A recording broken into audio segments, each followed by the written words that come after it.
Hey everybody, it's GauntletX, and welcome back to some more Magic Arena, and today we're going to be playing another premiere draft of Wilds of Eldraine, and we get to use a free draft token that they gave us because of all of the issues with drafts going on earlier in the week. So whatever happens here, we get to play on Wizard's Dime, and I believe every account on Arena is supposed to have gotten a message containing a draft token, but I've heard that people are getting anywhere from 0 draft tokens to like 4 draft tokens on their personal account. So who knows what's going on there. But might be worth a login, see if you got one of the free player draft tokens.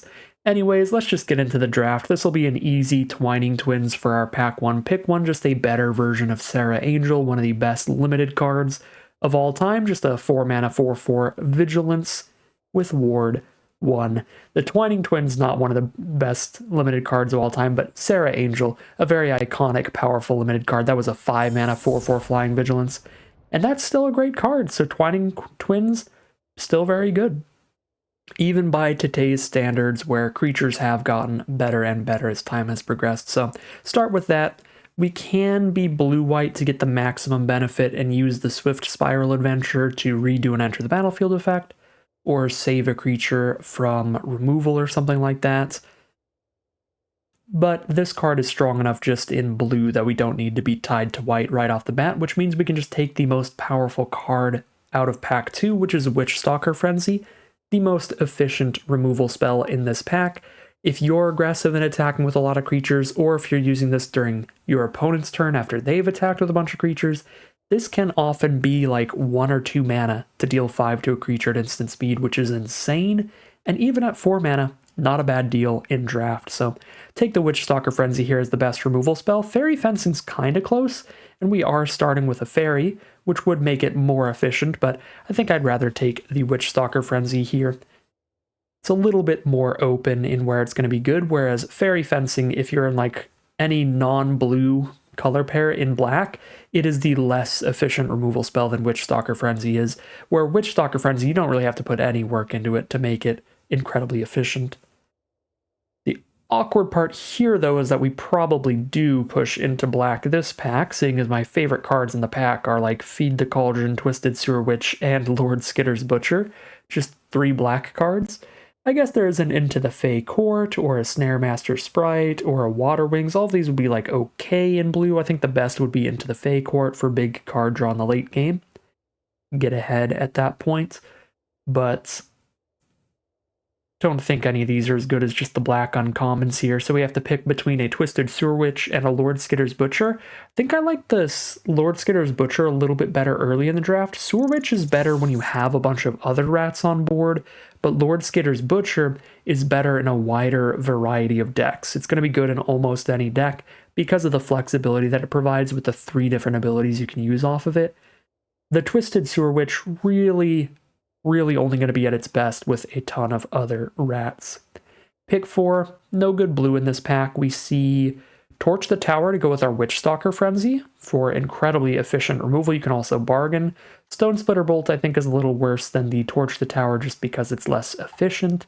And the Monstrous Rage is really cheap, and it gets a lot of damage in quickly. So Torch the Tower versus Monstrous Rage is pretty close, but I think these little 1 red mana instants are just incredible. They are the best cards in the pack. I'm going to go for the Torch Tower. Go with the Witchstalker Frenzy. Just have pure removal out of red, because removal spells can go into any deck. If we end up in a grindier, more controlling blue-red spells deck, we'll be happy to have these 2 removal spells. If we're in a more aggressive black-red rats deck by the end of this, we'll be perfectly happy to have these 2 removal spells as well. Whereas if I took Monstrous Rage there and we ended up in like blue-red control, we're not going to be that happy with the Monstrous Rage. And for pick 5, Redcap Thief can help just keep us in red as the core color and choose our secondary color later. This will fix for whatever our secondary color is off the treasure token. It'll give us a token to bargain away. It'll give us 2 permanents off 1 spell for any celebration cards. I think Thief is a fine choice here, but we could also take a quick study here and start committing to blue-red as the color pair. It's also a Hopeful Vigil to mention. That is Probably my favorite common out of white in the format for the amount of synergies that it has, so Hopeful Vigil looking sweet there too. Pack 1, pick 6 now. Ice Rot Sentry's a fine aggro dork in blue, but it is quite a mana sink. Hopeless Nightmare's just a nice, cheap bargain enabler. It's also just decent in aggressive decks. Shoot your opponent for a little bit, make them discard a card. I like the Hopeless Nightmare here a lot. Obviously no red in the pack. Attendance is fine. Ice Rot Sentry's fine. We could take one of these blue cards or Hopeless Nightmare, I think, is the best 3 picks here. I'm going to go for the Hopeless Nightmare. Pack 1, pick 7. We've got an Ice out. Always nice to have like one copy of that in your blue decks. If our red ends up being a pretty aggressive a deck, Grand Ball Guest is a nice 2-drop there. Play that turn 2 into Lord Skitter's Butcher or Redcap Thief, and we're immediately triggering Celebration and just attacking with a 3/3 trample. I think that's pretty appealing to me. Again, even if we're not going to end up in black, turn 2 Guest, turn 3 Thief should be awesome. Pack 1, pick 8. That is a late Ruby. A pick 8 Ruby Daring Tracker. More locked into red than anything else, so we could absolutely pivot towards red-green off of Ruby. That's a pretty fun archetype where you just play a lot of creatures with power 4 or greater, just some beat-down stuff. I think I'll take that here. Vampiric Rites would be reasonable. It would be a decent sideboard option if we end up in a red-black Rats deck and we end up in some grindier matchups where we need more card advantage. So if we want to just commit to trying to be red-black Rats, I think we could take that, but I'm going to keep bouncing around a little bit, grab a Ruby there. Now I'll happily take a Grand Ball Guest, although Unruly Catapult is a nice card if we go for the blue-red control-y version, the blue-red like spells deck here. But Ball Guest is going to be good in red-green or red-black, so it feels a little more flexible. Okay, Diminisher Witch is going to be great in that blue-red controlling deck if we need to go that direction. And I don't think I'm going to do too much splashy stuff with a bunch of red cards at the core of the deck. But I do think Scarecrow Guide's probably the second best pick here, just for flexibility. Alright, pick 11 into the Fey Court. We should definitely keep blue in mind still. Seeing the nice big card draw go that late. Take a Tabby, take a Twin Veil Guide, and let's see what we open up in pack number 2. Last pick, Ice Rot Sentry. Alright, now we're 4 cards deep into blue. Okay, alright. Blue rare it is. Probably going to be the direction we're pushed into naturally here. We just open up a blue rare 2 packs in a row. Both of which are efficient flyers, Twining Twins being a 4-mana 4/4 flying vigilance ward 1, Sleep Curse Fairy being a 1-mana 3/3 flyer with ward 2, but it sits on the board stunned for a little while. You have to wait a few turns till it untaps. Still an incredible card, still easily the pick. There aren't even any like excellent black cards for red-black, which is the other color competing for red-blue the most here, with 3 black cards. So yeah, I mean, easily take it over Wicked Visitor and Curse the Werefox as the other 2 directions we were speculating. We probably are locked into trying to be blue-red now. So we could play a bunch of aggressive red creatures and burn spells alongside just cheap flyers and try to be an aggro burn kind of deck. Or we could go for the general blue-red archetype and be a little more controlling. Our curve looks pretty solid right now. For this early in the draft, we could take a Prism here and still maybe splash in some of the off-color stuff. I guess none of this is worth splashing yet, but maybe in the future that'd be interesting to take Prism. Could take Charade here, splash that in. Blue-red with a white splash so we can hit the Swift Spiral Adventure and Charade. Charade just a good controlling card, lock down a creature for a turn and draw a card when they hit the board. I think I'll actually go for the Charade here. If we're going to be blue-red at the core of the deck, that is a color pair I think we're fine with splashing, because we'll have access to treasure tokens and we'll be a little slower where we don't need to hit like a bunch of super aggressive cards perfectly on curve. Not in love with this pack, really. I do like the Edgewall pack for aggressive decks, for triggering Celebration. We do have the 2 Grand Ball Guests that want that Celebration, so I think I still take it. Feels a little weird in blue-red, but if that's the way this deck wants to be, then I think that's fine, even if it isn't what the archetype generally wants to be. The archetype would demand that we take like an Ice Out here, or a Bowls of Porridge or something. Be a little more controlling, but I don't think that's what our collection of cards looks like at once. I think we want the Edgewall pack here. It's going to make our Torch the Tower's Bargain a little easier to do, our Diminish or Witch's Bargain easier to do, and it's going to trigger both of our Grand Ball Guests celebrations. Now there's a Tough Cookie here. That is easily the best card, but kind of far from green, because our two best cards are Twining Twins and Sleep Cursed Fairy. Unless I get a pivot to like blue-green here, we're not going to splash in a 2-drop Tough Cookie. So I think we take another Edgewall pack for Celebration and Bargain, or we take a Disdainful Stroke for a counter. I think I'm just going to take another Edgewall pack. There are enough pretty aggressive decks in the format that sometimes it's hard to find a target for Disdainful Stroke. This is a real easy Torch the Tower. Spell Stutter's good too, though, for this deck. We've got, what, 2 fairies right now? 3? A Twining Twins, a Sleep Cursed Fairy, and an Into the Fey Court. This card is not unplayable without a fairy on board. It is just significantly better once you have one on board. But, yeah, Torch the Tower is just super, super easily the pick. If that weren't there, though, I think we could definitely take a Spell Stutter. Don't think any of these cards work particularly well for our deck right now. Yeah, none of this is really impressive or exciting. Not going to have a boatload of red mana to dump into a Dragon Mantle, even if I do get it onto a flyer, trying to get extra damage in. I guess we could take a Skewer Slinger as a very defensive 2-drop creature. We definitely don't have the 5 drops for Stormcloud Prowler. Could also take Witch's Mark.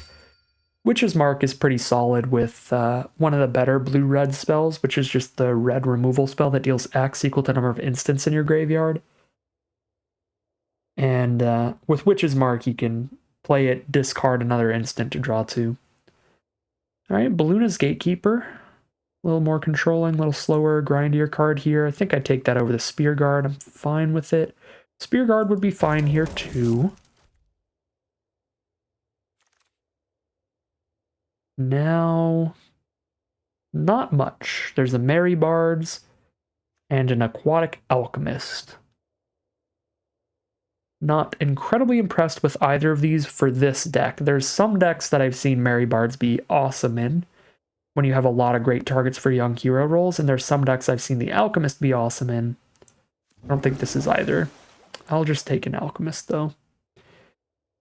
We already have 4 4-mana cards, and Merry Bards is basically another 4-mana card. I just don't think we have the room for that. Now we take a Galvanic Giant.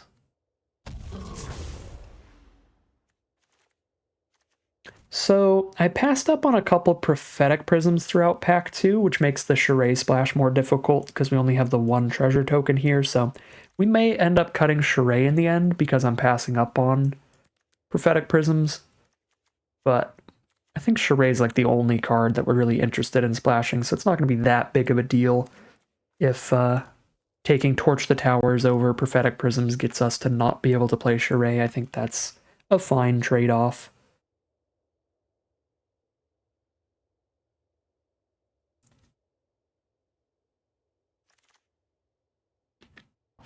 Well, we got the Ice Out to come back around. That's actually kind of sweet. Now a Snare Master Sprite. Just a 1-drop flyer on curve. Misleading Moats. Hopefully can get cut. Stormcloud Prowler can hopefully get cut as well. And we open up a complete blank. Well, I guess it's not a complete blank. There's a few things we could do. So we have Witchstalker Frenzy and double Torch the Tower for 5 damage and 3 damage respectively. Those would work with Imidane to shoot our opponent in the face. And if we manage to draft the 3 damage Frantic Firebolts, or the 3 mana Frantic Firebolts that deal X damage, those might hit our opponent for a ton, so that could be cute. But there's the Prism for fixing, or the Grabby Giant for a treasure for fixing, while also being a decent main deck card. think I'd rather just take a Grabby Giant here, but we could certainly get a little fancy and cute with it with an Imidane there. We do have 1, 2, 3, 4, 5, 6, 7 instant sorceries here. Pretty decent count for the Unruly Catapult. We do not have a ton of 4-power creatures for the Boundary Lands Ranger. I think we have 2. We have a Twining Twins and a Balluna's Gatekeeper, so I don't think it's the Ranger. It's probably the Catapult. Could also take Crystal Grotto again for Charade Splashes, but now we have 2 treasure tokens. Catapult is a lot of fun in the blue-red archetype. I'm just going to take the Catapult. Okay, now we have a Flick a Coin for a 3rd treasure token, as well as a spell that's really nice against 1 toughness creatures. Obviously, we cross our fingers a little bit and hope our opponent does have a 1-power creature on board, or sorry, a 1 toughness creature on board when we cast this. But even if they don't, we can just shoot their face and then cycle this away and have a treasure token set up for fixing. Yeah, I think Flick a Coin's reasonable. Edgeball Pack and Spreading Seas are also reasonable, but I like Flick a Coin the best here. We've got another copy of Flick a Coin, or an Evolving Wilds, or a Succumb to the Cold, or what I'm actually going to take here, Restless Bivouac. This gives us a white source in the deck without having to cut any mountains. We just swap a mountain for this. And this is going to make the Charade Splash easier, as well as the Twining Twin Splash a thing every now and then. And then we don't even have to run a Plains in our deck, because we have 3 random ways to make a treasure token, so every now and then that'll just get some random extra damage in with the Bivouac, so I think this actually looks pretty nice. Plus we get to rare draft for collection purposes, just my 2nd copy of this, and all of these kind of dual lands are cards you would definitely like to have a playset of for any constructed formats, so actually pretty sweet. See the Restless Bivouac there. Now we can take another Grabby Giant to get our 4th treasure producer. We could also take a Spell Stutter. I think that'd be fine. I guess with a 3rd 4-power creature in the deck after taking this Grabby Giant, or a 4th, the Boundary Lands Rangers start looking a little more interesting. But obviously I want the Giant first. Yeah, I'll take the Giant over Spell Stutter mostly, but also over Boundary Lands Ranger. It's got the 2-mana treasure producing thing, so it doesn't really clutter up our 4-drops on curve that badly because of the treasure token flexibility too. Still not the most pumped about Alchemist, but it would be kind of reasonable here. I could also just take a Prism. More random bargain fodder. Bargain our Prism, bargain our treasures. And this is also just more fixing in general, which is helpful. Yeah, we'll grab a Prism here. Now there's another Prism, another Spell Stutter. Those are the main cards competing here. If I want to get really stupid, I can just hope that Forced Fruition mills our opponent out. Seems like not a great idea.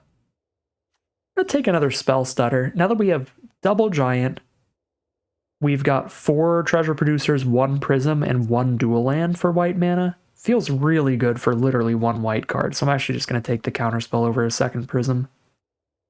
And this is all not going into the deck, so we're going to rare draft Vampiric Rites, whatever card I don't own. I'm not going to put any of this in the deck, so we will rare draft a Phyrexian Unlife. If you ever want to check out how many of each card you own in your collection during a draft, you can hold down the Alt key on PC. I don't believe there is a way to do it on mobile right now, though. Wow. White was an excellent place to be because both of the best white commons are in this pack still. Pick 10, and it's literally all white. There's a Cooped Up and a Hopeful Vigil, which is nuts. Crystal Grotto is actually useful for our deck, though, which is cool. So we'll take that. This is best of 1. We are playing a Premier Draft, so we're not gonna main deck Soul Guide Lantern. And Compulsion's just bad, so a little sad day there. Nothing good, though, even though there's tons of uncommons left in that pack. Okay, well, this will be a cool deck. Get some blue-red shenanigans going on. Just some powerful blue rares and some great red removal. It's basically the whole deck. A little bit of a white splash. We've got a Bivouac, a Crystal Grotto here. Don't need the Plains because we also have treasure production. 17 lands still? It is indeed. So we need to cut 7 cards out of this deck. I'm going to sort my creatures and non-creatures into a pile here. Because if I do the fancy way to make Arena split them, then Arena lags out. So we're not going to do that. Okay. So this kind of archetype, we do not need that general 15 to 17 creatures that we usually do, and we want to have our non-creatures pretty high. That's generally what the archetype wants, because usually you have a bunch of Unruly Catapult and some other cards that care about a bunch of instants and sorceries, but a lot more important to see what our actual deck wants, what our collection of cards wants to do, rather than the quote-unquote archetype as a whole. And we really just have the Catapult and the Alchemist when it comes to cards that really want a super high instant and sorcery count, so I don't think that we need to like cut exclusively creatures here and keep 11 non-creature cards. Now, we absolutely could, but I think these cards are going to be fine. If they're the only instant sorcery payoffs in the deck, we don't need to keep that count that high. Plus, we have some creatures that add to our instants and sorceries counts, because we have 2 Grabby Giants giving us an adventure, the Gatekeeper giving us an adventure, stuff like that going on. So I think we can really cut whatever we want when it comes to creatures and non-creatures here. I think I am going to immediately cut Stormkeld Prowler. We have like 1 card that'll trigger this. Just a Balloonist Gatekeeper. I guess there's 2, the Gatekeeper and the Into the Fey Court, but that's very inconsistent. For a 1 toughness card that dies to removal like Flick a Coin and Rat Out and stuff, not going to be great. We'll cut that first and foremost. I think that's the weakest card. Now I'm going to start putting some of my least favorites on the curve here, like Skewer Slingers to the side, Aquatic Alchemist. Don't love it unless you have some really good instants and sorceries to put back on top. We've got some okay ones, but I think that's a potential cut. Snare Master Sprite, it's fine at 1 mana and fine at 3 mana, but it's never like really solid for the mana cost you're paying. I am pretty happy with the rest of what I'm seeing.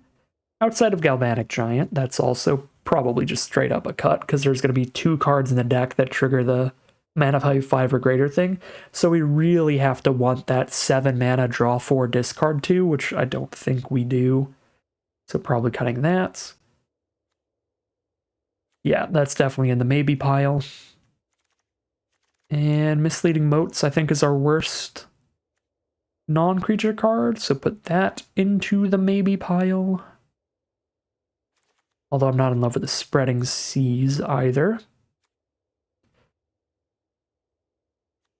Just basically feels like a Prophetic Prism that does less stuff more often.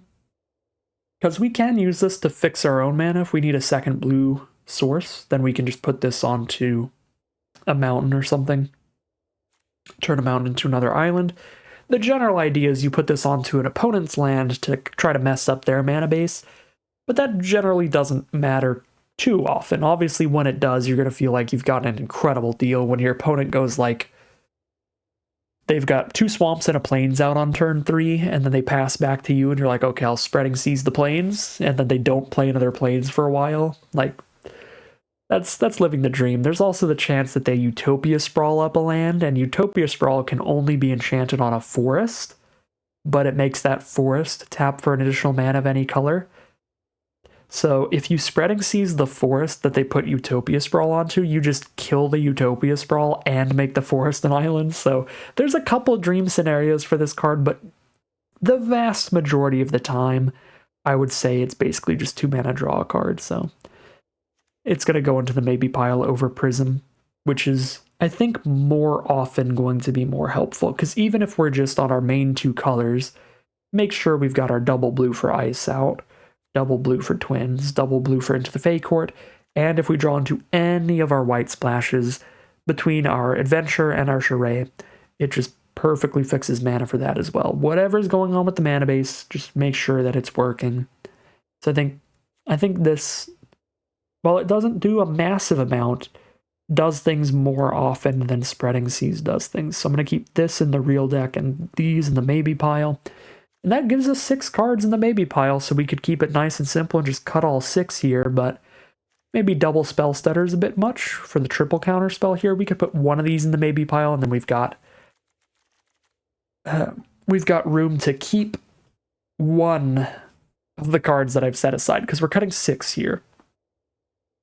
So, out of all of these cards, if I could only keep one of them being a second copy of Spell Stutter, of course, would I keep a second Spell Stutter over everything else in the pile? It's the big question here for the final cuts kind of thing. I think there's definitely a few cards in here I would just immediately cut before I cut a second copy of Spell Stutter, like Misleading Motes and Galvanic Giant, the 4-drops here. I also think the Skewer Slinger is quite a filler 2-drop. As I said before, Spreading Seas kind of 2-mana draw a card a lot. And Snaremaster Sprite doesn't do much for 1 or 3 mana, but the big question here in the end, I think, is 1 Spell Stutter, 1 Alchemist, or double Spell Stutter.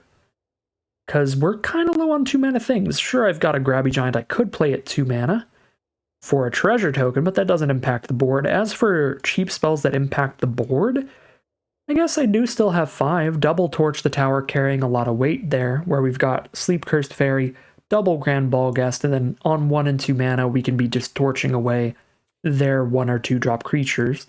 So with Double Torch, we don't necessarily need the Alchemist just for more early ways to impact the board, but I think it would still be reasonable. And there is one spell in here that I think it is quite powerful to bubble up with the Aquatic Alchemist, which is the Into the Fey Court. Putting that back on top is actually a massive deal, because that is a huge swing in the late game. Yeah, and we can always just get back a Torch to the Tower or something if we need it. I think 1 Spell Stutter, 1 Guest is fine here. There might be something else that's better to cut over the second Spell Stutter, if I think about it that way. If I do really want to run that Aquatic Alchemist, maybe it's the Sentry because of the mana sink portion of the spell. Maybe I've got a lot of 4-drops and we cut 1 Edgewall pack or something. I think these would be reasonable last changes to the deck. Yeah, I mean, double Edgewall pack. I guess we could drop like 1 pack and put the other Spell Stutter back in, actually. Let's try it out. Let's try out the double Spell Stutter. Just lower the 4-drops a little bit here and focus on just big card draw and dorks in the end game, because the Grabby Giants are also at 4 mana, technically. Yeah, I think this looks pretty good to me. This is going to be a very fun, very interesting deck today, but we'll call it a deck here. Alright, here's a look at our final deck list today, which is going to be a blue-red kind of aggro tempo build, where we have some very powerful blue flyers that can chip in for a lot of damage, like Sleep Cursed Fairy and Twining Twins. These are the massive reasons to be in blue in our draft pod that we went for, as well as some good aggressive red cards like Grand Ballgast, with ways to trigger that celebration, such as Redcap Thief, Edgewall Pack, even Diminisher Witch will technically trigger the celebration if we bargain for it. So stuff like that, to just have aggressive red beat sticks with blue flyers for extra damage, and then a lot of the blue-red stuff in the format, which is going to be about casting a lot of instants and sorcery spells, playing a bit more of a tempo and controlling game generally, with some really efficient removal between Torch the Towers, Witchstalker Frenzies, and some cheap counterspells like a couple Spell Stutter and an Ice Out. For cards that take advantage of casting all those spells, we have the Aquatic Alchemist to beat down and potentially redraw one of our removal spells or something, and the Unruly Catapult to keep untapping and pinging our opponent over and over. But we're not fully dedicated to aggro, and we're not fully dedicated to the tempo control, instant sorcery side of things. We're somewhere in the middle here with a pretty interesting build. We've got some extra treasure tokens as well in this deck to help with some splashes, the one main splash being Charade of Numbing Depths for a really nice tempo play that draws us an additional card. And we've also got a Twining Twins in here. The Adventure can be splashed, but this card is just really powerful up front anyway, so the splash is basically just for Charade. So that's pretty much everything going on in the deck. General aggro stuff with some tempo counters and removal to keep our opponent under control, hopefully long enough for the random aggressive creatures to finish them off.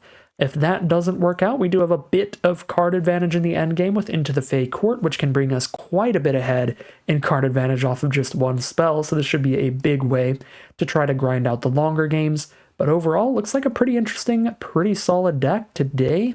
Without further ado, let's see how it does as we head into the gameplay. Here we are for game one with a little bit of an awkward hand. We definitely have to draw a land, but if we hit one land, the flick a coin leads into turn 4 charade, which means with one land drawn, flick a coin draws us another card to look for another land, then casts our 4-drop that draws us another card looking for another land. So really one land is the big kind of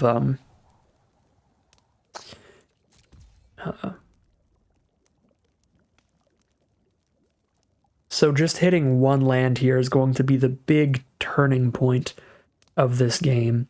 Do I hold up a spell stutter or just drop a 3/3 here? Against red-white, I think I have to just hold up a spell stutter, make sure they're not dropping anything super aggro, because if I drop my 3/3, it's just going to be tapped. Alright, awkward.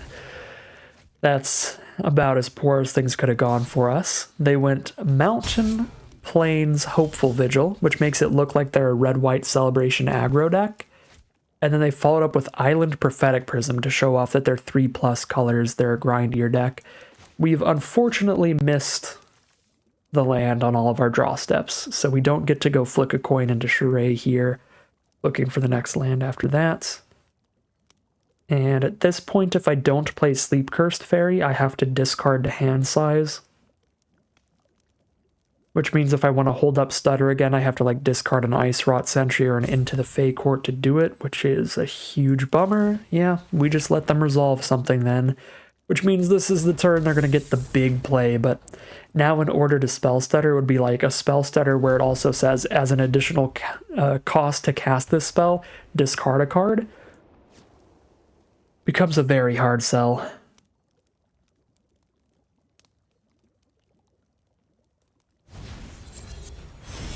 Alright, Besotted Knight to get a Royal Roll onto their Vigilant card, and they just play a Prophetic Prism. Okay, not a bad time for us to see another Prophetic Prism.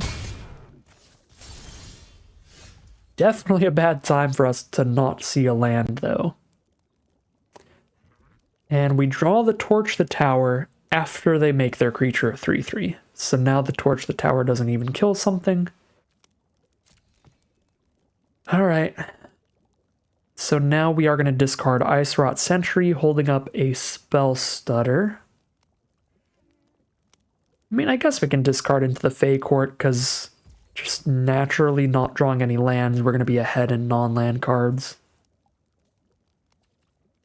But Into the Fey Court is like such a good late-game win con, I feel. And the 2/3 body's looking pretty bad here. They're going to have a 3/3 Knight with Vigilance, then another 3/3 Knight, where a 2/3 is just useless.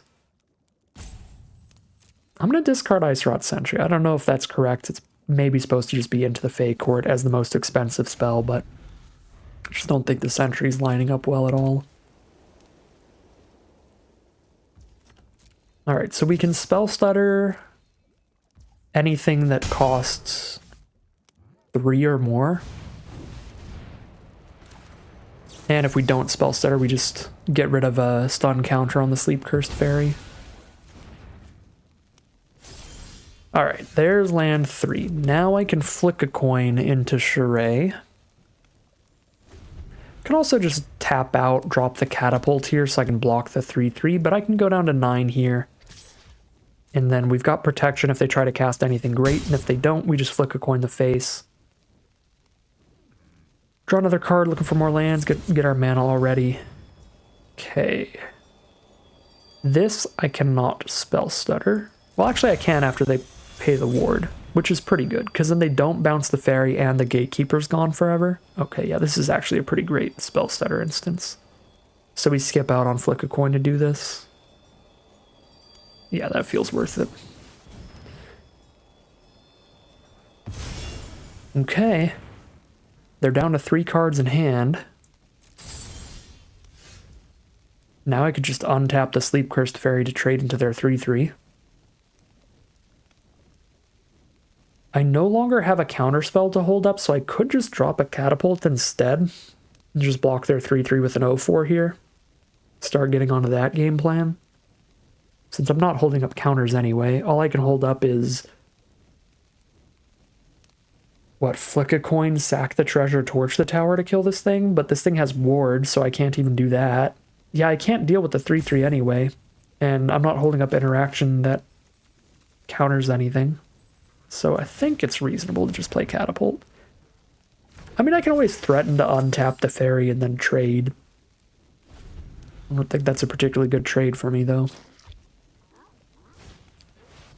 Ooh. Princess takes flight. There goes the Catapult. And they are approximately 100% likely to bargain away the Princess takes flight.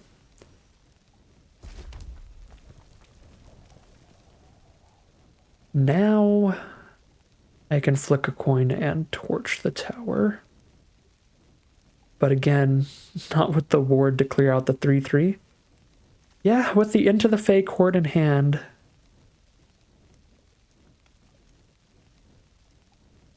Feels like I'm gonna have to just trade up into the 3/3. But now I'm gonna have to 2-for-1 myself because they hit Princess Takes Flight. So this is gonna be attacking as a 5/5 flyer. Huge yikes. So now I have to block with Fairy and, like, torch the tower, paying the ward.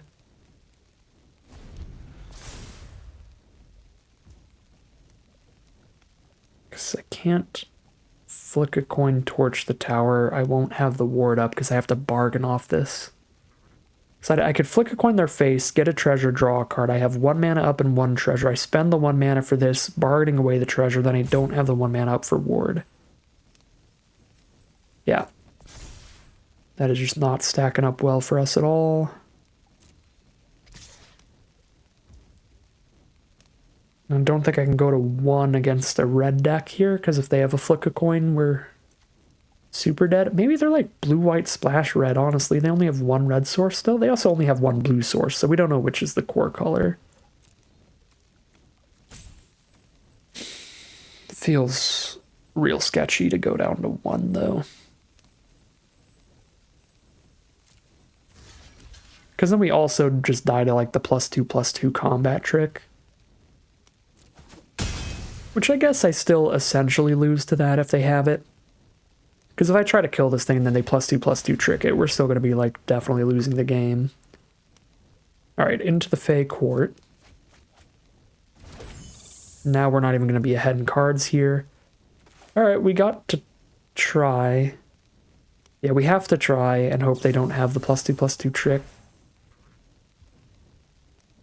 It'll be a 3/3 on the ground next turn. Yeah, but it's still got the ward, which is annoying. Maybe I do just spend the more expensive card and just flick the fairy, set up a charade. Then they combat trick to save the fairy. I think that's just not as bad, though. I should go for the flick a coin here. Okay, they don't have the combat trick. Now, I could also torch the tower, but then I don't have the treasure, so that doesn't feel good. So now I charade and pay the ward. Draw a card.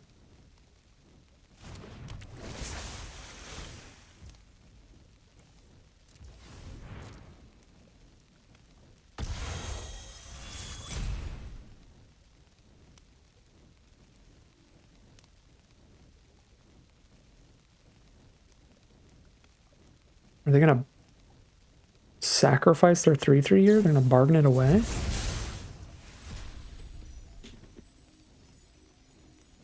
Oh, they're just gonna make sure that they bargain their Princess Takes Flight before I get my card back? Alright, that doesn't change this at all. Because they could have always just bargained the Princess Takes Flight and just targeted Charade, because Charade's summoning sick anyway, so. They're just getting that out of the way. There's their own charade. It's just literally the mirror match, except that we've been a bit stuck on mana here. Which is unfortunate.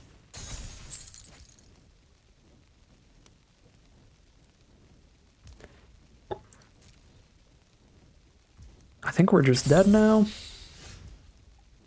fallen too far behind here. Yeah, I don't... I mean, I'm at 6. I'm not just dead. Let's take 3. Deal with Charade to get rid of their card draw engine before I do anything else. So we play... Maybe we play Edgewall Pack and we bargain the rat to kill Charade, because the rat's just not going to help us at all right now anyway. And then just try to trade the pack into the 3/3. We don't even know if they're going to have any more tap spells, but they are in blue-white, so they could.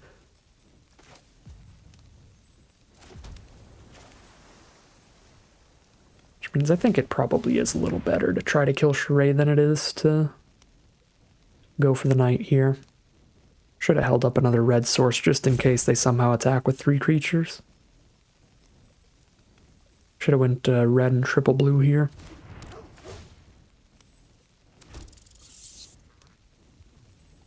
Well, I mean, we're not running any more ways to tap cards. Charade is good enough you don't have to, but they're really heavy into white.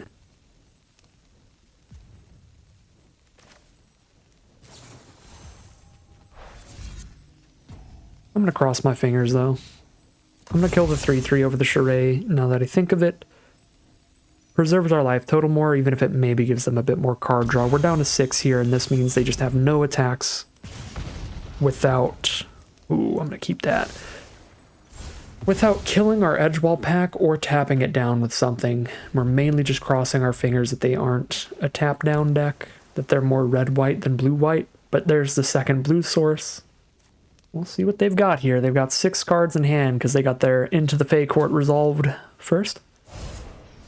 Cursed Courtier. They can bargain away the Cursed roll, and then it's just a 3-mana 3/3 lifelink that made another one of their cards better. Do they have Vantress Transmuter here? Johann's Stopgap. Alright. So they don't have a tapper this turn, which is nice, but also this means we're going down to 4. Would have been down to 3 if we killed the 2/3 instead of the 3/3, so I think that's played out fine.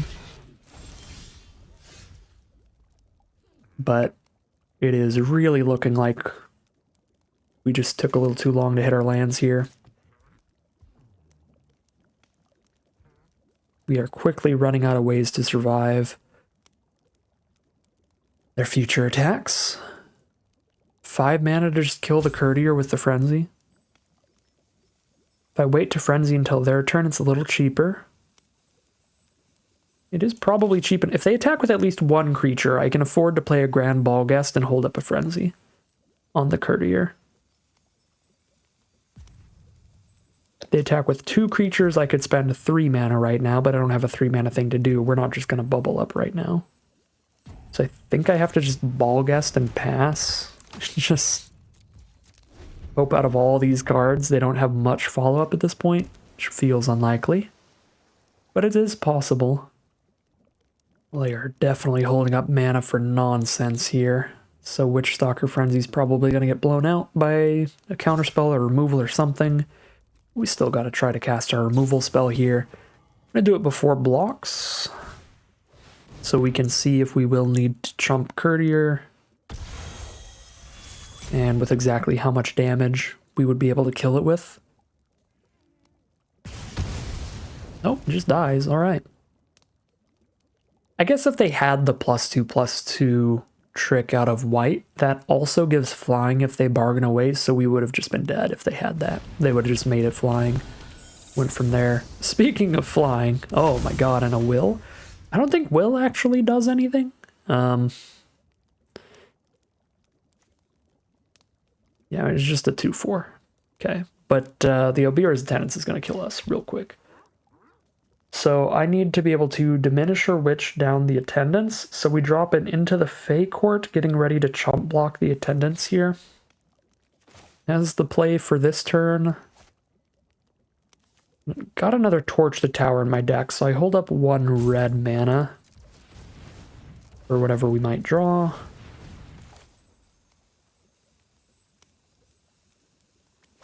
If I had 1 more mana, I could go Edgewall Pack, Diminish or Witch on the Attendance, which would have been beautiful, but I do not. So we into the Fey Court.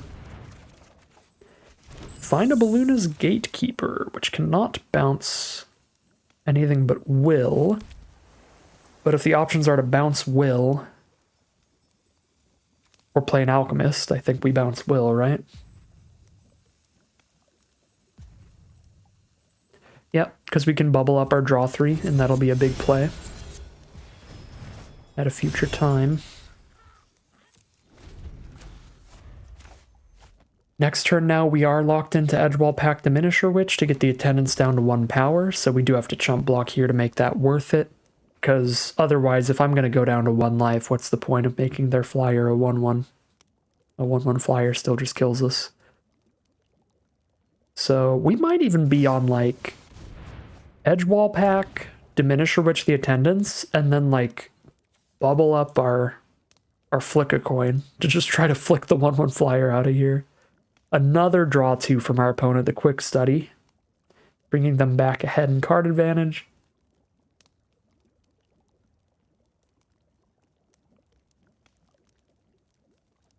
We've cast a draw 3, they've cast a draw 3 and a draw 2 now.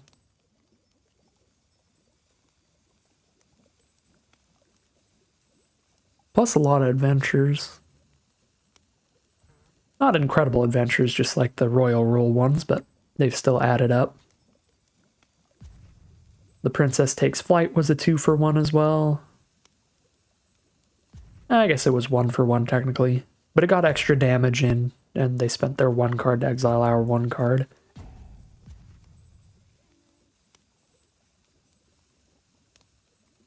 Like a 1.5 for 1.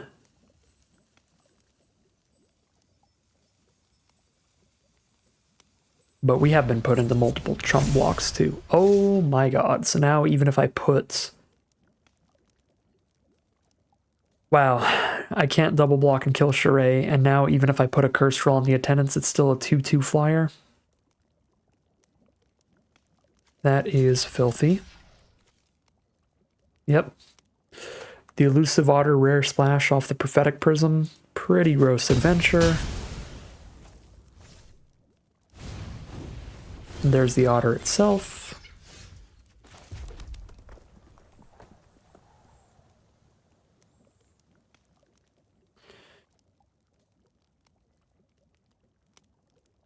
Now I can Edgewall Pact Diminisher Witch, but then they're still hitting me for 2 in the sky, which kills me in 2 turns.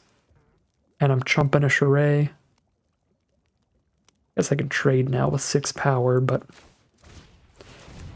the best I can do does not feel very good.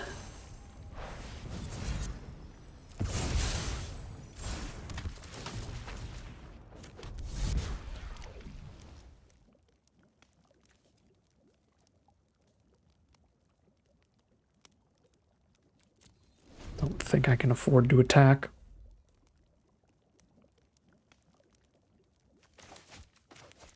We have to, like, just top deck removal here or something at this point. Or I think I've already used my big removal. My main big removal spell is the Witch Stalker Frenzy, and then it's just a bunch of counter spells, spell stutters.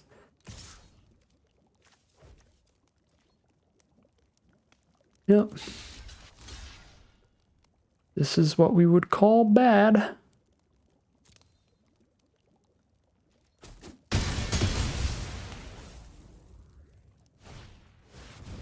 Oh, they've got double Charade in there? Very nice. Alright.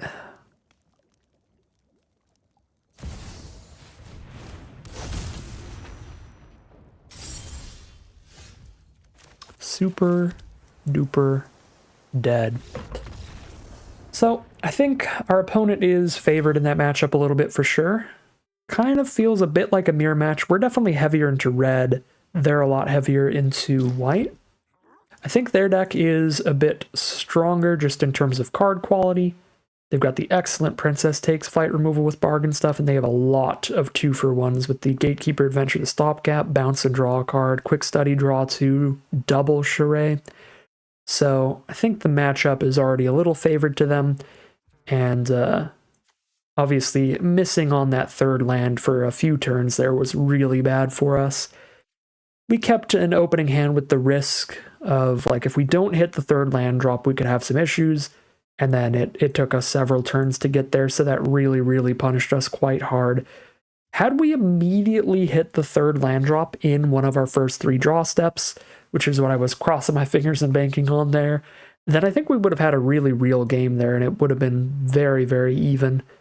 Because again, we were slowed down and hindered quite a lot in the early game turns, and then just from there, once you start falling behind, it gets really easy for that to snowball over the course of the game, and then become a game where it's like, well, 20 life to 2 life, we were always like a card behind as well, at least, where it like looks like a just completely unwinnable matchup and game and everything. But had we been rolling out with these spells earlier, like turn 3 flick a coin and stuff, with our lands on curve, it would be much, much more even. We wouldn't have had this massive snowball effect here. So I think not a terrible showing for our deck.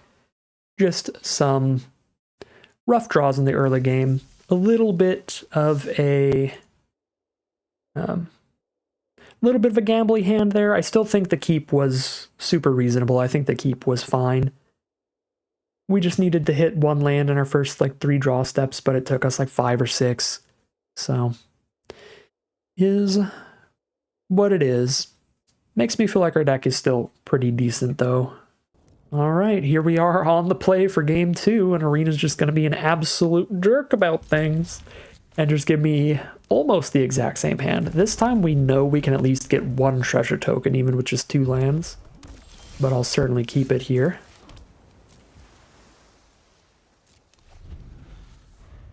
Get a catapult out turn 3 and just start jamming in with that thing. Ooh, mono red so far, nothing turn 2. We do like to see that. If our opponent... Come on, Arena. We're at like a literal 50% chance of lands. Now there's 15 out of those 31.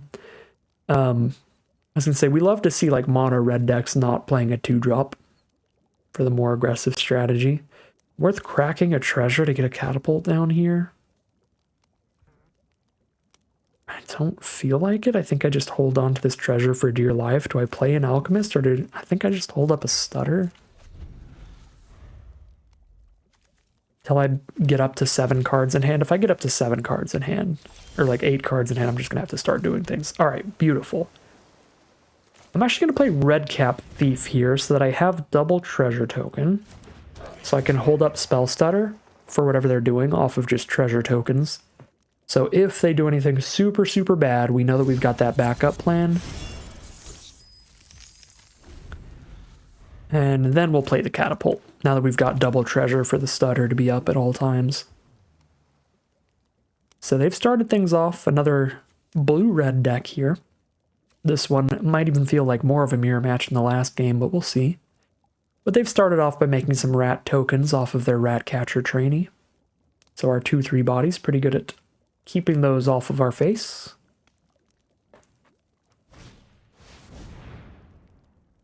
Alright, Ingenious Prodigy is not cool. We have to counter that. That is a card draw engine that's drawing them at least 3 cards here. So there goes the treasures. Draws them a card every single turn by removing a counter from it. And in blue-red, they can put a young hero roll onto it. And with that, they can actually draw like infinite cards off of it, because it's got Skulk, so you can keep attacking with it as like a 1/2, and your opponent can't block it with any 2/2s or bigger. They can only block it with their 1/2s and 1/3s and stuff, so it'll never die by attacking as a 1/2 Skulk. And then it just keeps removing the +1/+1 counter that you got from the young hero roll every turn, so really, really nice in blue-red where you can find that combo. So there's a Johan on our opponent's board now, so we would really love to find removal to kill that so that they don't draw just infinite cards off this thing, casting instants and sorceries off the top of their library.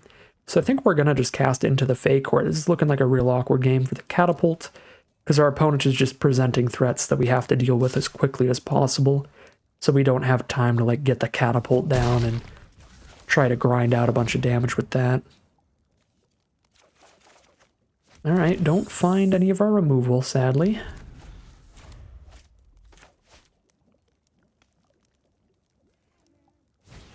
There's only one that would be really good here, which is Witchstalker Frenzy. Our double torch the tower only work if they block our red cap thief.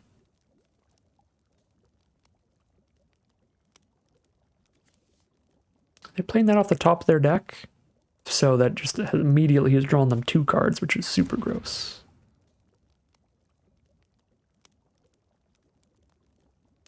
Yeah, I wish they would do like a special color around the border or something so that you can tell, even if you didn't look right when they started casting the spell, you could tell when it's on the stack where they cast it from, because that is very useful information.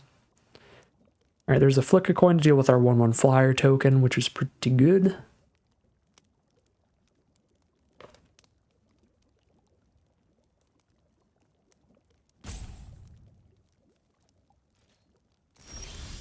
Okay, land number 6 has arrived. We have no instance. We have no interaction at all.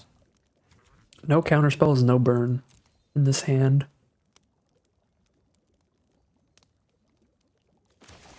Well, could put a counterspell back on top of my deck and then prism it back to hand for 2. Then I don't have the mana to cast it immediately, but I'll have it up next turn.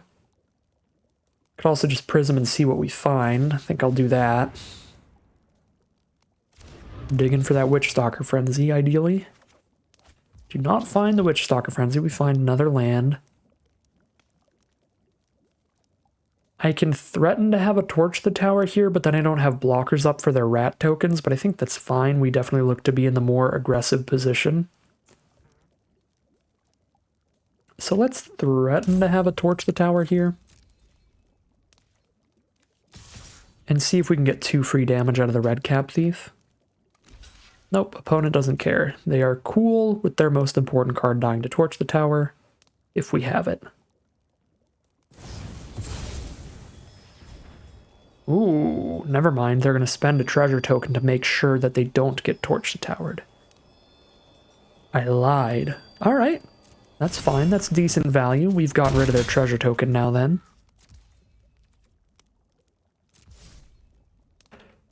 So now, 4 mana up, we just get a catapult down now that they're down to 12. That might be a thing. I could also just play a 4/3 now that they're down to 12, too. Because they're only going to have 2 blockers up. If they just play a 3/4, they've got a 2/5 and a 3/4 blocker. 4/3 runs into the 3/4, they trade, or the 4/3 just gets blocked there. But that makes sure the Edgewall Pack's menace damage gets in. I mean, Ice Rot Sentry is actually the best aggro card here, because it's going to attack as a 4/4 and lock down one of the blockers, so the Edgewall Pack can't get blocked. It is very mana restrictive, though. It's going to soak up 2 of our mana every turn from now on. Does threaten a lot of damage, though, and they're down to 12. I'm actually going to go for the Ice Rot Sentry here.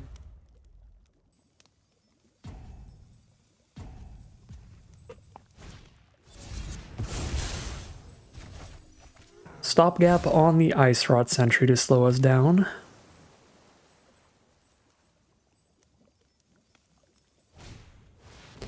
Belligerent of the Ball.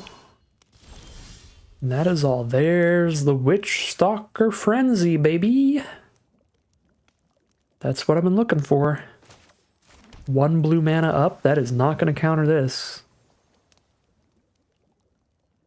Delete Johan. Edgewall Pack gets in for sure now. We have no way to buff the rest of the board. Let's get the Sentry down again. Again with the Edgewall Pack. They are down to 9. No card draw engine from Johan anymore. As well as no 2/5, which is just a very high toughness blocker.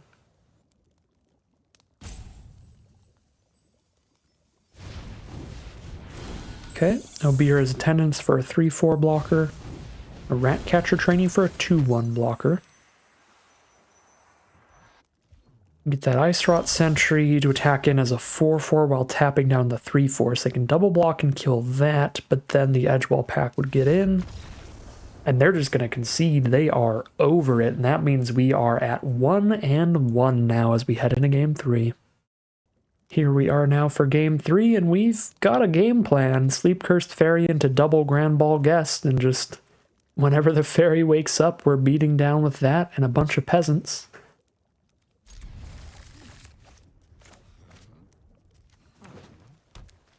Alright, we are playing against a green deck with a turn 1 Brave the Wilds. They're going to grab a blue source. Everybody's playing blue today. All blue all day long. Now I have a spell stutter I can hold up, and if I don't cast it, I just untap the fairy. Well, I get rid of a stun counter from the fairy. It's a little tempting. I do like that built-in mana sink it gives you to be able to hold up counter spells really easily. So, better to counter a 3-drop or just get a 2/2 down for now? I think I want to save the spell setter for something bigger, because Torch the Tower can probably kill just about anything they're going to play for 3 or less. So let's jam out our guests first, but then the spell setter is going to be much better than just casting a Diminisher, which... Okay. Now we play the mountain so I can cast another guest while holding up Torch the Tower. Offer the trade. Trade our 2-drops off. Destroy target tapped creature. Well, that's a 2-for-1. That's going to kill my guest and get a 3/3 flyer on the board. I think this is where we find a perfectly solid amount of value off of spell stutter. We'll just do that. They are willing to trade the Scarecrow Guide into the guest. I think I'm going to let it happen. I could torch the tower now that I see that they're willing to trade that off just to keep my guest around, but I'm going to save this for something that might be worse later.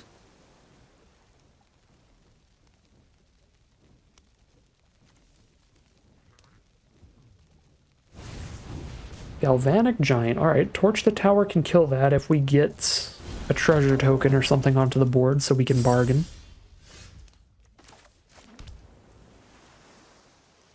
That is not something we currently have, though. So let's just hit them with the fairy and drop the guest. Because Torch is currently not going to kill anything.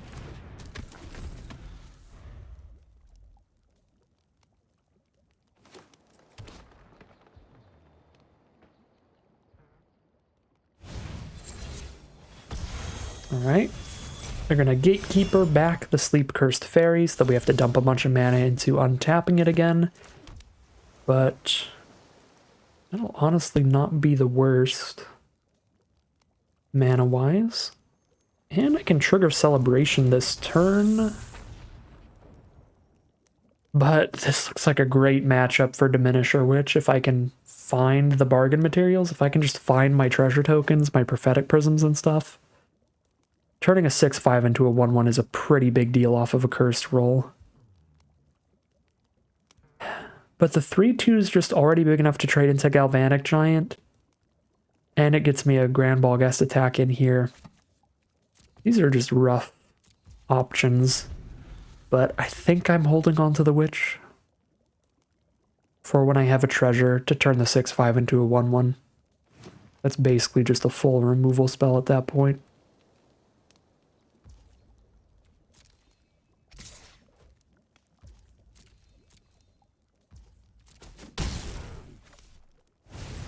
Could also get rat tokens. We've got the 3/3 that spits out a rat and some stuff like that.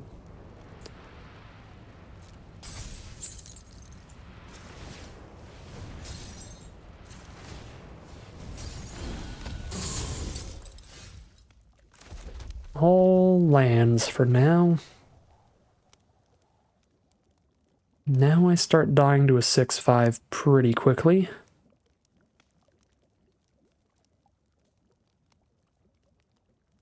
Could double block and lose 2 creatures to trade into the Gatekeeper. Or I can block and torch the tower and use 2 spells to kill it. I think I'm holding out for one more turn. I'm praying for treasure tokens or rat tokens. Go to 8 here.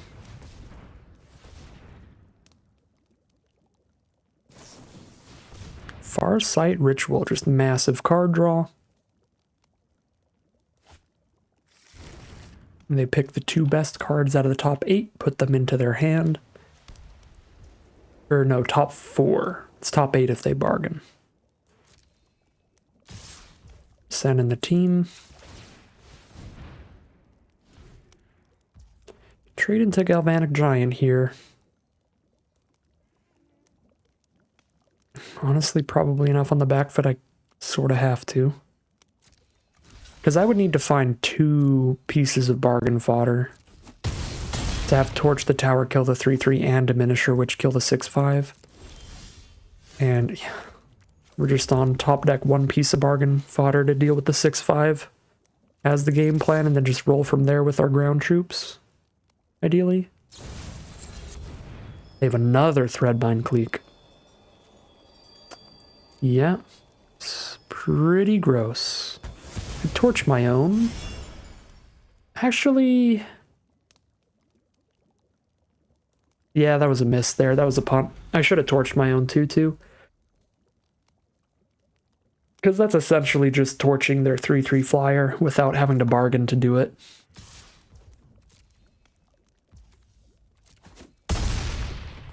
So we should have torched our own Grand Ball Guest, so we don't have to deal with a 6/5 and a 3/3 flyer. We'll see if it matters here. If we find the bargain fodder for Diminisher Witch, then it matters, but if not, we were just dead anyway. Well, unfortunate, because that's the bargain fodder for Diminisher Witch. So had I torched my own Grand Ball Guest, this clique would be in their graveyard, and they would only have a 6/5 to deal with, which we can do with the Diminisher Witch. But now I'm going to have to trade the Giants into the clique. Unless they have an ice out here, which they did think for a bit, so they might have an ice out to just counter Diminisher Witch anyway.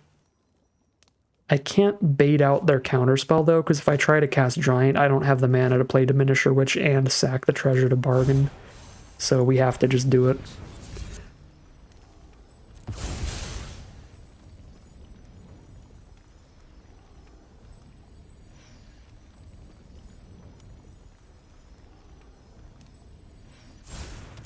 Okay. They have the enchantment removal here. That would also be quite bad for me. Combat Trick just kills me.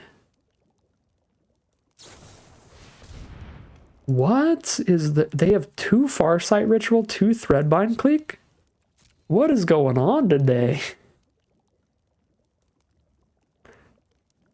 That is insane. Alright.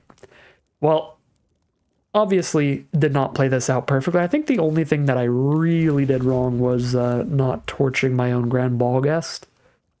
But double Farsight Ritual means we're still behind here, even if the clique is in their graveyard instead of on board.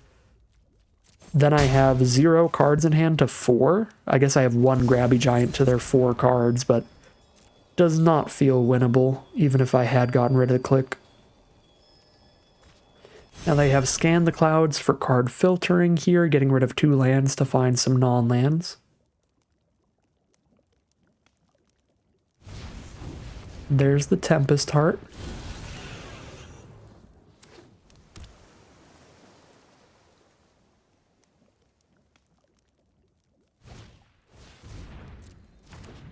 Spreading Seas of Forest to draw a card.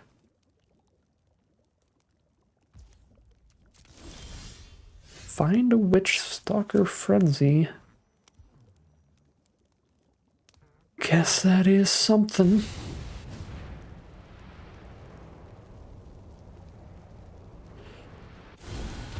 I mean, the fact that they hit double Forest and like a Spreading Seas here, so they're just down to 2 cards, means maybe had we used the Torch the Tower correctly, this is about the time we start stabilizing.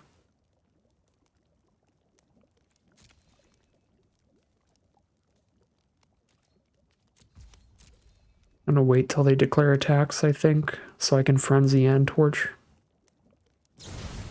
Need to. Are they just gonna shoot me for 1 twice? They have double Familiar too? Double Clique and double Familiar and double Farsight Ritual Rare? Or do they just want to play another flyer, so they might as well get the 1 damage out first? I could see that, for sure. Oh, go for lethal on board. I see.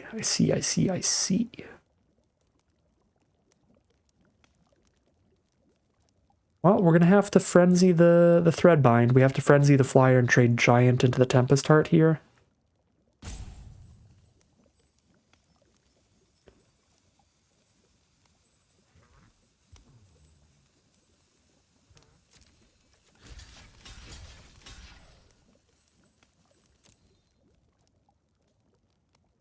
Are they going to trick before I even do anything? They are. That's like an excess amount of rude. I'm literally already dead. Why not wait till I frenzy? Wait till you don't have lethal and then do the thing. Alright, well... guess if I put Giant on the click here and then frenzied the heart, we'd still be barely alive. I can still be barely alive if I bargain away my cursed roll now instead. But now they're going to draw like 2 extra cards, which is gross.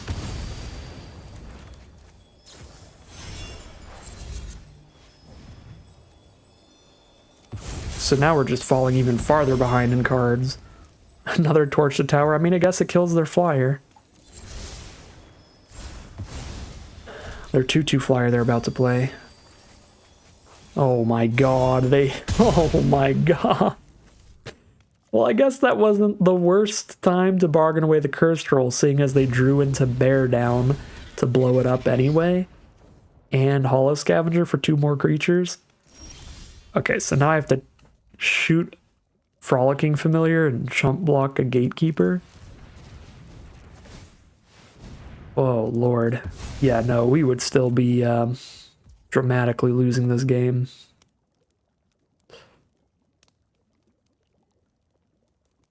Last turn would have been much better, though, I think. If the Torch to Tower was already spent earlier instead of just having it for the Familiar at this point. Several turns would have been much better. We would still be so far behind. I can really gamble on a mountain here. How many mountains do I even have left? I have 2 mountains left? 2 out of 22? Okay, no, let's probably not take that gamble then.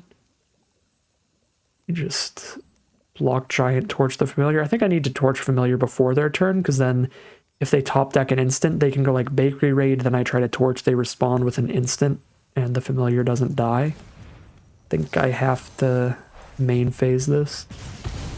While they're mostly tapped out of instant sorceries.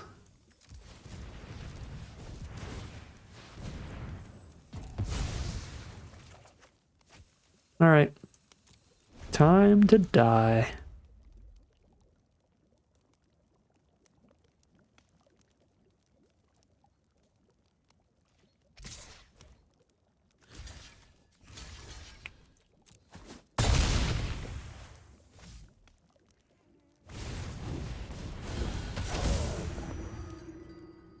And this actually would have been a sweet matchup for our counter spells, for our second spell stutter or our ice out.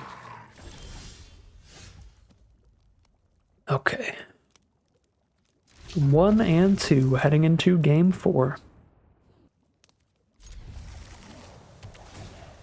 Alright, here we are for game 4 now. Another turn 1 Sleep Cursed Fairy. Just slowly untap and start beating down with.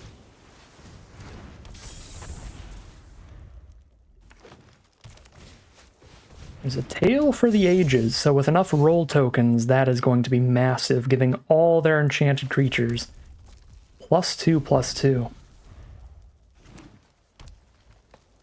Alright, nothing turn 3 from them at least. Hit a Prophetic Prism here.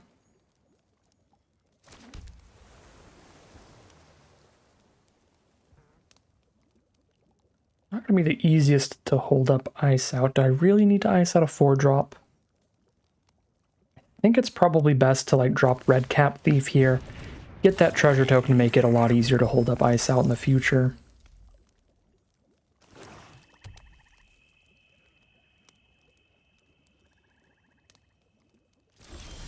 And they just pass on turn 4. We love to see that.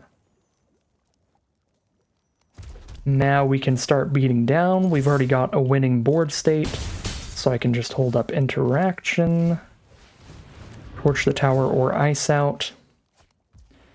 Next turn I can play Edgewall Pack and still be holding up ice out, which is wonderful. Charm Clothier. It's going to be their only creature, so I think I torch it rather than ice it. Torch it, sack the Prism, I think. Because this gives us an additional mana, Prism just fixes.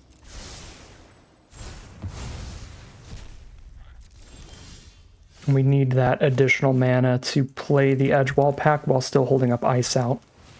Because then we crack the treasure for blue and sack the rats to bargain for the ice out this turn.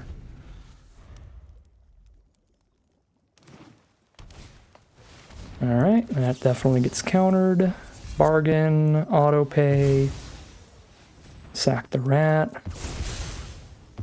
Put them to 2 life on board. And there's the concession from our opponent. We are now 2-2, heading into game number 5. Here we are for game 5 with a pretty reasonable keep. Nothing super exciting going on here, but the mana looks great. We've got some cheap interaction and some cheap dorks.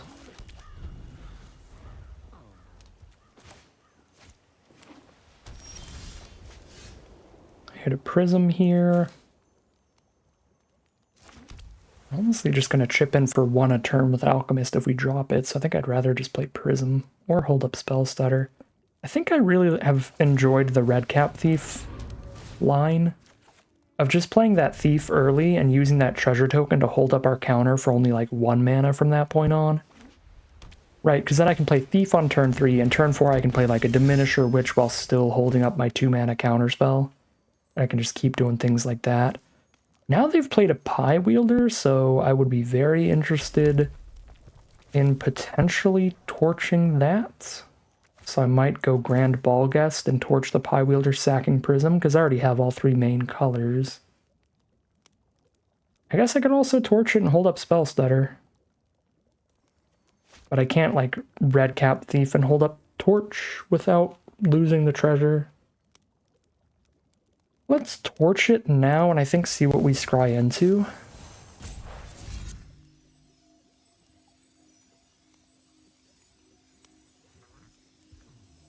There's, I don't know, there's a reasonable benefit of just holding up to torch it during their turn, because then if they try to put a roll on it or anything, we can counter their spell they're trying to use.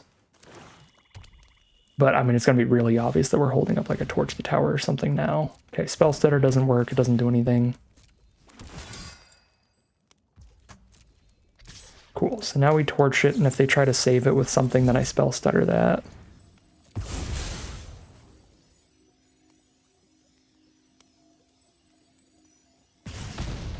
We'll find an Into the Fey Court. I think that's too much mana, as good as that card is, so we'll dump it on the bottom. Find a Twining Twins. Oh, how I would have loved to land here, because then we could play Thief and hold up the Stutter. Guess I'm still holding up a Torch for their 2-2, if nothing else. If we don't end up Spell Stuttering here.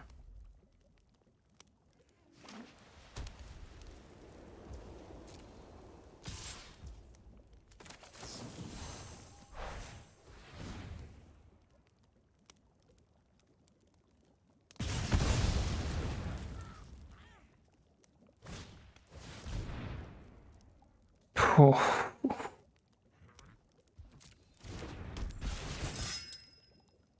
Completely filthy. Good old draw card scry 2. 3 mana, 3/2, draw card scry 2 when it hits the board.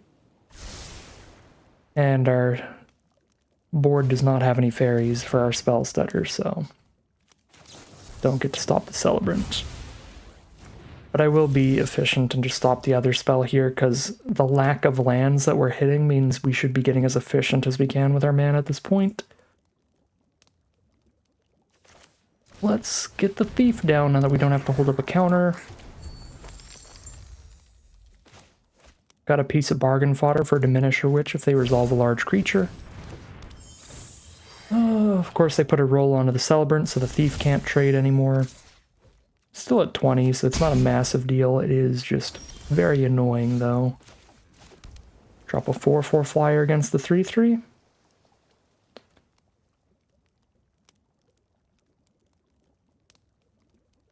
I could take 3 in the sky and just get another treasure token. Get another treasure token from the Thief and a 2/2 on the ground. Because I am really in a situation where I need mana. So this way I can still double block Celebrant and kill that while only losing 1 creature. And now I've got a little bit more mana to play around with in the future as well. I'm still theoretically stopping like just as much damage if they don't have interaction. We're stopping the 4-power creature instead of the 3-power creature. If they do have interaction, whatever. Their combat trick trades into our 2 dorks. Or their removal spell or whatever. Not dead after all. Okay, so that just trades into one of our dorks. Which is not bad. Not nearly as bad as it could have been.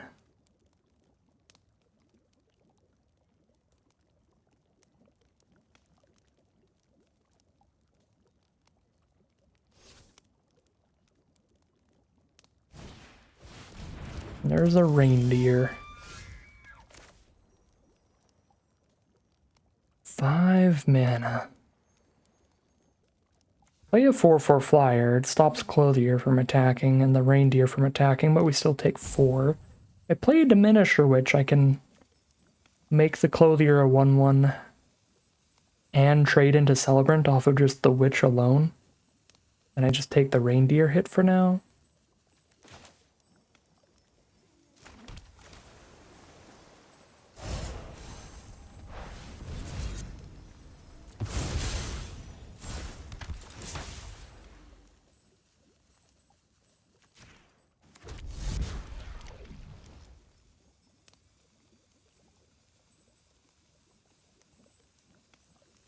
I do feel like I need to keep this treasure token for bargaining on whatever I draw into. Don't think putting anything on top is that good, so let's get a 1/3 here. Just a little more to block with.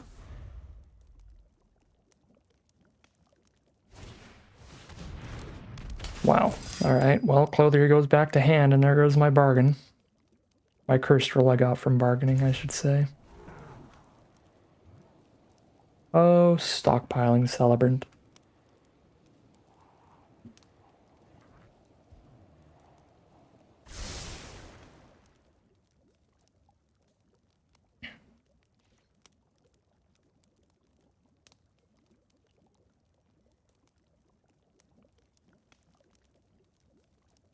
I really feel like cursed rolls have like one good matchup in the whole format.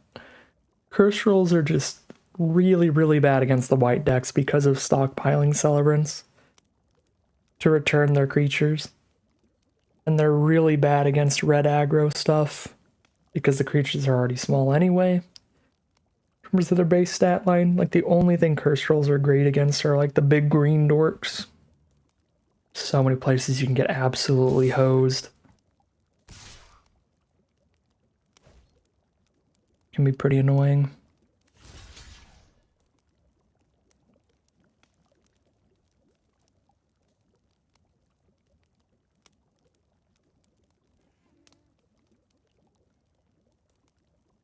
Could trade one of these 2 into the Celebrant instead if I want.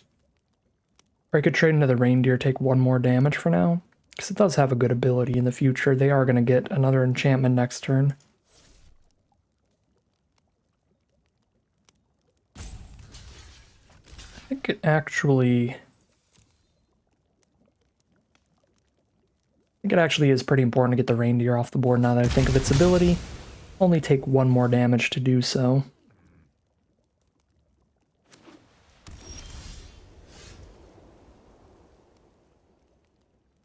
Okay.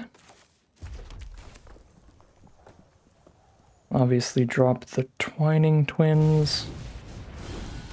They're going to have 2 4/3s. I double block and kill one of them. Take 4 from the other one for now. Keep this token for bargain. And then we just start hitting for 4 a turn with the Twins.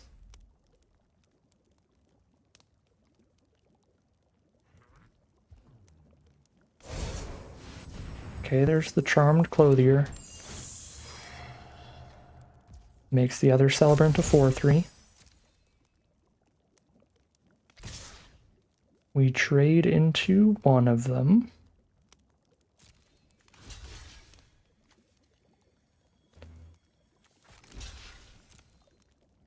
Get rid of the Royal one, I guess. We probably kill the Alchemist here at this point. If I top deck an instant, I can't 1-for-1 trade Alchemist into the other Celebrant. Although I guess any other creature, I can still do that. Yes, they're just gonna keep the Alchemist out. Find a Charade, that's a big draw. That's a big draw with Ice Rot Sentry too, to trigger Charade every turn, potentially. Well, obviously, lock down the Clothier, draw a card. I could target the Celebrant just because that's the better attacker against me, but then I wouldn't draw the card here, and I think it's worth it to draw the card. And now that I hit Grabby Giant, I can just block the Celebrant with Alchemist and cast That's Mine to trigger the Alchemist and have my 3/3 trade into their 4/3. So it worked out well. We got a lucky draw off the Charade, but I think it was still better to hit the Clothier for Charade card draw, and our opponent's over it. They see things starting to flip around as we stabilize off of Charade card draw. Still feels like a bit of an early concession, but I will absolutely take it there, and we are now 3-2, getting at least a 50-50 run out of today's draft. Here we are now on the play for game number 6. Sleep Cursed Fairy, turn 1 from our opponent. That's our card. And now we're just going to get absolutely beaten down by that thing if we can't find one of our Torch the Towers. We got a couple copies of Torch the Tower we could use on it with some bargain fodder. Or we could draw into stuff. We could draw into Witchstalker Frenzy as well. So there's 3 burn spells we can use to kill that fairy. But we have to find them, so let's scry off of Crystal Grotto. And probably slam down the Ice Rot Sentry rather than just hold up Stutter, because I can't hold up Ice out. I mean, I guess I could just keep another Stutter and we just counter everything else they do for the rest of the game. But then we get outraced by a 3/3 versus a 2/2 anyway. Yeah, I feel like I have to ditch this Stutter, spend this turn on Sentry, and then start holding up counters. Most likely.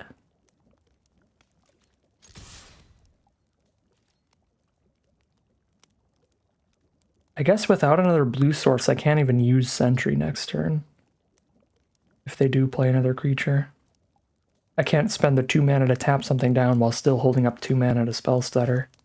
Which is awkward, so it's kind of just a 2/3. If I play it here. I guess I'm actually passing then. Because I don't think that's a huge effect on the board state. And on turn 5, I'm going to want to into the Fey Court to try to draw into removal for the fairy. So if our game plan is just counter whatever they play this turn, counter whatever they play next turn, then play into the Fey Court, that seems pretty reasonable to me. And there's the Torch the Tower. I have to get the bargain fodder, so it doesn't work yet. But after I cast into the Fey Court, it will work. So we're on Ice out here, into the Fey Court, then bargain the fairy to torch their fairy, which is going to be a while, even hitting the Torch the Tower.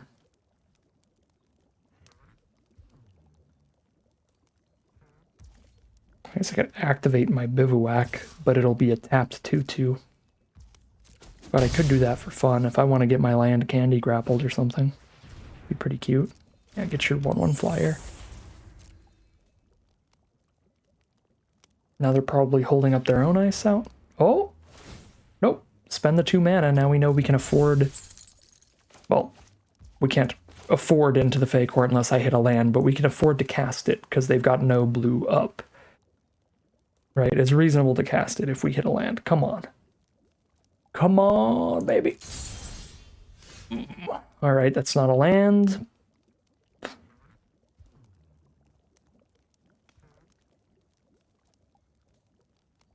Is the bargain fodder for Torch the Tower, and then I can scry off of Torch to look for the land, and then I'm only taking one next turn. I mean, does feel like my jam. Okay. Oh, it's Ward 2. Never mind. So we don't get the Torch immediately. Oops, I say. Okay, so then the play was to use Grabby Giant during their end step.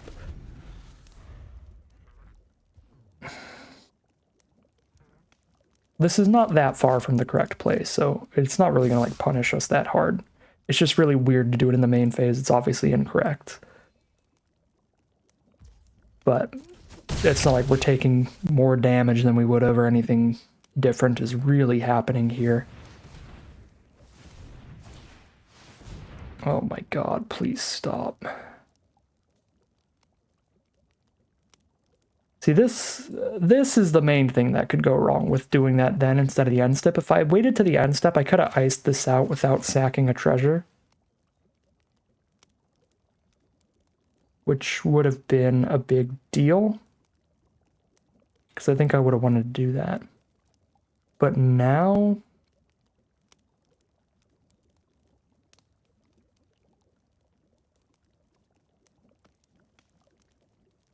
I think I have to just let it resolve and hope my 1/1 fairy trades into that. I'm going to use this in my upkeep.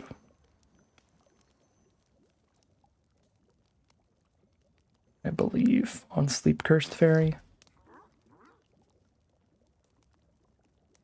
Trying to scry into the land here.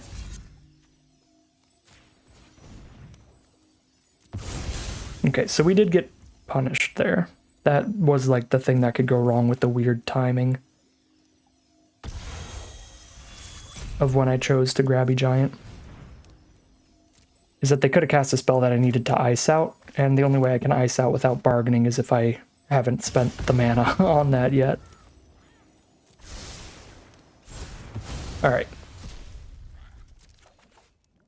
Still no 5th land. That's super duper bad. If I don't hit the 5th land within like a turn,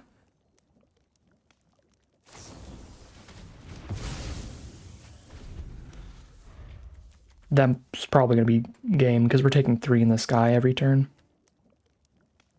Unless I get a 1/1 flyer to trade into their 2/1. It's their own Into the Fey Court. For only 4 mana because they're Mocking Sprite.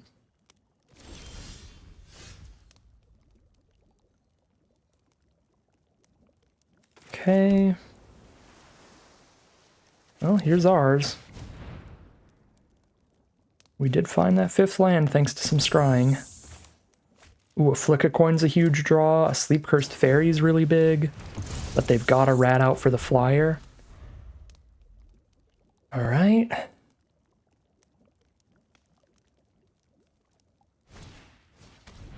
Man, it looks like things are probably pivoting into a losing game, primarily because I miscounted the ward. I wasn't even really miscounting, it was just I didn't know it was Ward 2. I thought it was Ward 1 for some reason. I just misremembered the card. Because it wasn't that I knew it was Ward 2, and I thought I had enough mana to pay Ward 2. It was that I thought it was Ward 1. And I think that's just completely cost us the game now. Because if you look back over these turns, had I played it out correctly and didn't try to just kill it in the main phase when I didn't have enough mana, then we would have iced out the sprite and then still had the mana to upkeep Torch the Tower, their next threat. And yeah, we would have taken significantly less damage. The Candy Grapple wouldn't have cost them 1 mana. It would have been 2 mana, so they wouldn't have had Candy Grapple up to kill our 2/2 at that point. The Into the Fey Court would have cost them 1 more mana. we'd be at like 7 instead of 3 right now. I think that would have been pivotal. That would have, again, not like 100% won us the game, but would have given us a lot more time to try to turn things around and stabilize. Play an island first, so I'm holding up an ice out when I cast this. Just try to flick the sprite. And then I have to just cast a reach creature and hope it doesn't get countered or removal spelled or I'm dead. It's like my only line at this point. Because I've gotten so low here. Oof, and they've got the spell stutter with 3 fairies out. So I have to ice that out and then die on board. Take 3 damage against the 3 creatures. I guess if I top deck a second Torch the Tower, that's my 1 out now. Is that we ice out spell stutter, flick a coin, draws Torch the Tower. It's the only way we live. Unless they have double spell stutter. Or an ice out of their own, I guess. That would work too. Rowan's Grim Search. Sack the Hopeless Nightmare to scry 2 and then draw like whatever they choose out of the top 4 because it was bargained. Actually, they can go 6 cards deep because they could mill the top 4 if they want to just draw the next 2. So yeah, scry 2, pick any out of the top 4, potentially top 6. It's pretty wild. Alright, Torch the Tower? Nope. Then we're dead. Yeah, we're even just dead on board. Doesn't matter what they scryed into. Well, we can show them our own Sleep Cursed Fairy. That was a rough one. Very obvious, very simple kind of punt to make. Just misremember the number on the card. Just be like, yeah, this has ward 1, so we make our treasure and kill it here. Oh, it's ward 2. So I don't kill it this turn, so I've just tapped out on my counterspell. For nothing. I guess, actually looking back on it, we didn't hit a land the turn after I did that.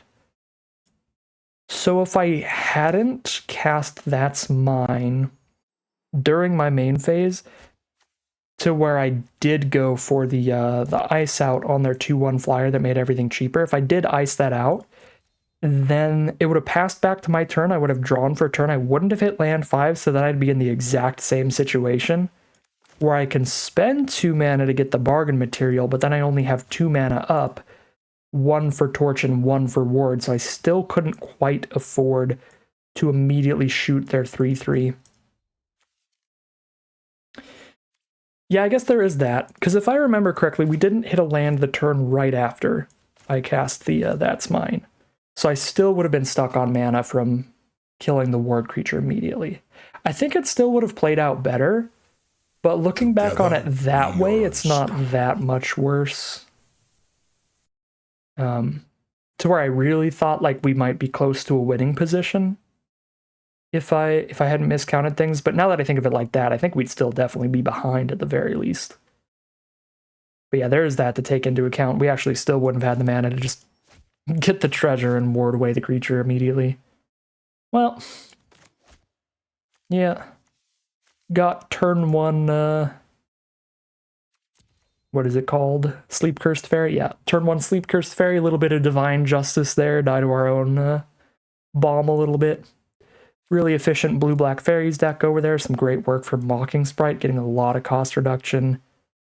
And just premium stuff everywhere. Candy Grapple, Rat Out, into the Fey Court, the Butcher.